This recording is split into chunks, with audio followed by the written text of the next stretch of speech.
प्रादुर्भाव करतो। बोलता बोलता इथे सरांना 5 मिनिट झाले। ह्या 5 मिनिटात भारतात 200 स्त्रियांची मृत्यू, ह्या 5 मिनिटात भारतात 200 स्त्रियांचे मृत्यू फक्त आणि फक्त सर्वायकल कॅन्सरमुळे होऊन जाते। तर तुम्ही सुद्धा विचार करा की हा लसीकरण किती महत्त्वाचा आहे। आम्ही जे देणार आहोत तो क्वाड्रिवॅलेंट इंडिजिनस सर्वावॅक वॅक्सीन आहे आणि हा आपल्याला ह्यूमन पॅपिलोमा व्हायरस HPV जी जे व्हायरस आहे त्याच्यापासून आपल्याला मुक्तता देते। आणि हा लसीकरण फक्त ह्याच्यासाठी नाही, 6 प्रकारचे कॅन्सर कुठले? Cervical cancer, vulvar cancer, vaginal cancer, oropharyngeal cancer, anal cancer आणि पुरुषांमध्ये पिनाईल कॅन्सर, पेनिसचा कॅन्सर, ह्याच्यापासून ती सुरक्षितता देते। तर तुम्ही विचार करा की हा लसीकरण किती महत्त्वाचा आहे। अख्ख्या जगात दरवर्षी 7,90,526 लोकांची मृत्यू फक्त ह्या कॅन्सरमुळे होऊन जाते आणि भारतात ह्या कॅन्सरचे मृत्यूचे प्रमाण दुसऱ्या क्रमांकावर आहे। भारतात ह्या सर्वायकल कॅन्सरमुळे मृत्यूचे प्रमाण दुसऱ्या स्थानावर आहे। पहिला आहे ब्रेस्ट कॅन्सर, दुसरा आहे सर्वायकल कॅन्सर। पण ब्रेस्ट कॅन्सर साठी तसा काही लस उपलब्ध नाहीये, पण हा एक मात्र असा कॅन्सर आहे की ज्यासाठी लसीकरण उपलब्ध आहे। त्या लसीकरणाचं नाव आहे सर्वावॅक। सिरम इन्स्टिट्यूट ऑफ इंडियाची तुम्ही ते एक वॅक्सिन घेतली होती ना कोरोनाच्या काळात, है ना, कोरोना वॅक्सिन, त्याच कंपनीतला हे वॅक्सिन आहे, पूर्णतः सुरक्षित आहे, त्याचा काहीही साइड इफेक्ट नाहीये। आतापर्यंत जे आपण 13,550 मुलींना दिला कोणाला काहीही साइड इफेक्ट झालेला नाही।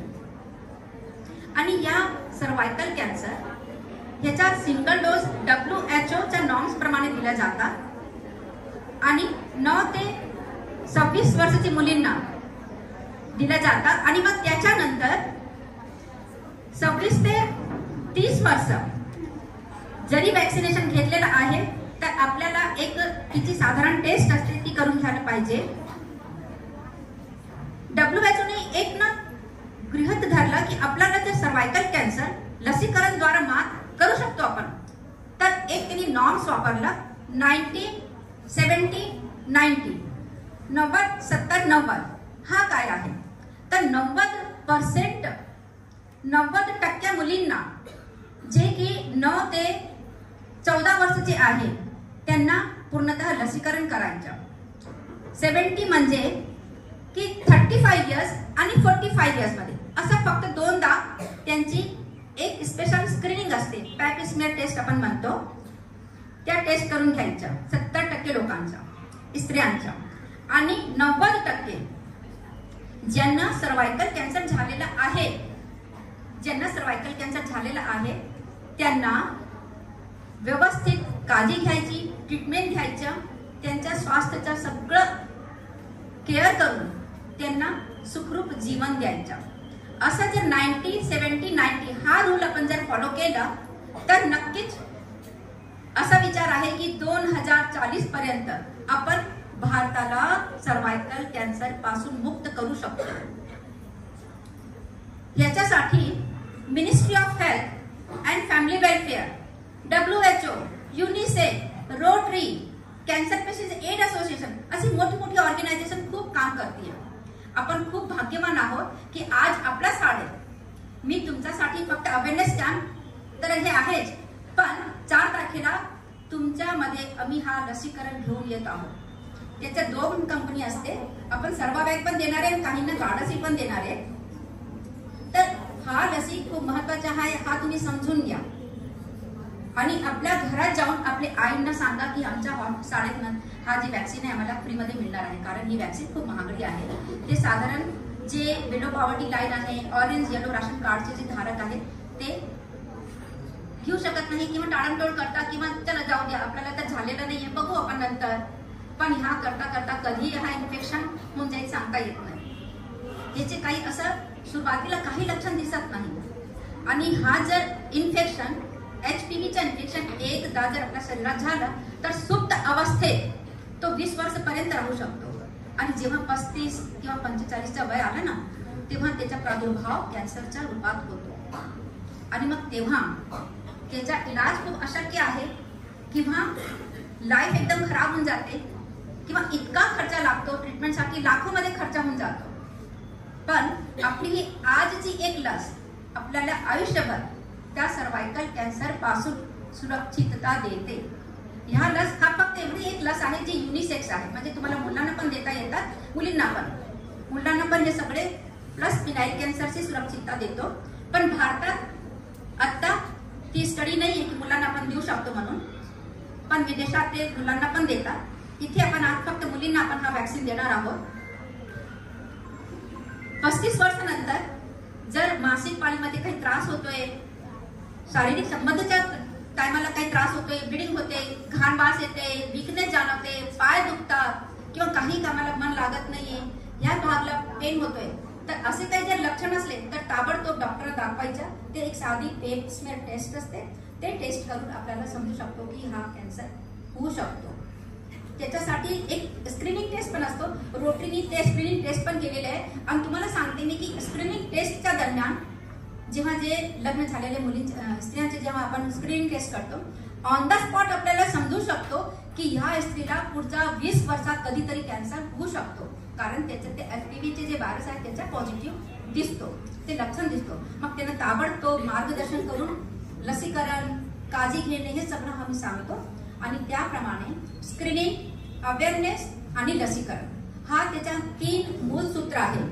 गेट वॅक्सिनेटेड, गेट इन्फॉर्म आणि गेट स्प्रेड अवेअरनेस रिगार्डिंग दिस. सो हा 3 मूल सूत्र मध्ये आम्ही काम करतो. तर आज अवेअरनेस प्रोग्राम आहे, परवाच्या दिवशी तुमच्याकडे वॅक्सिनेशन प्रोग्राम होणार आहे.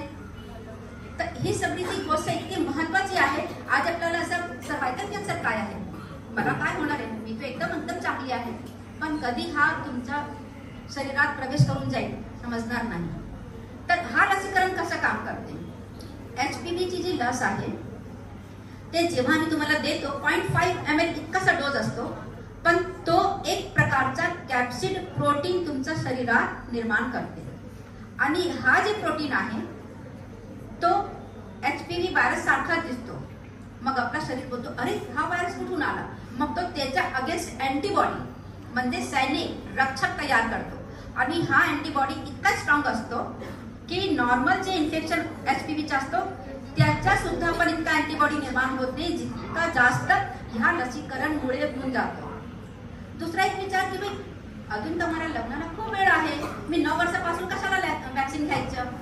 तर तुम्हाला सांगते 9 ते 18 आणि 20 वर्ष ह्या वयात जर लसीकरण घेतलं तर तुमच्या शरीराची जी एक अँटीबॉडी निर्माण करण्याची जी क्षमता आहे तो कित्येक पटीने चांगली असते. म्हणून आपण 9 वर्षाचे 18 वर्षाच्या दरम्यान हा लसीकरणचं प्रायोजन केलेलं आहे. म्हणजे त्याच्याने तुमच्या शरीरात आत्तापासून ते अँटीबॉडी तयार होऊन जाईल आणि कधी आयुष्यात जर तुम्ही हा HPV व्हायरसच्या संसर्गामध्ये आले तर तुमच्या बॉडीमध्ये ऑलरेडी अँटीबॉडीज राहणार आहे आणि तुम्हाला मग तो इन्फेक्शन होणार नाही किंवा त्याच्या पुढचा जे प्रादुर्भाव आहे कॅन्सरमुळे होतो तो होणार नाही. तर तुम्ही सगळ्या HPVची लस घ्यायला तयार आहात? ठीक आहे.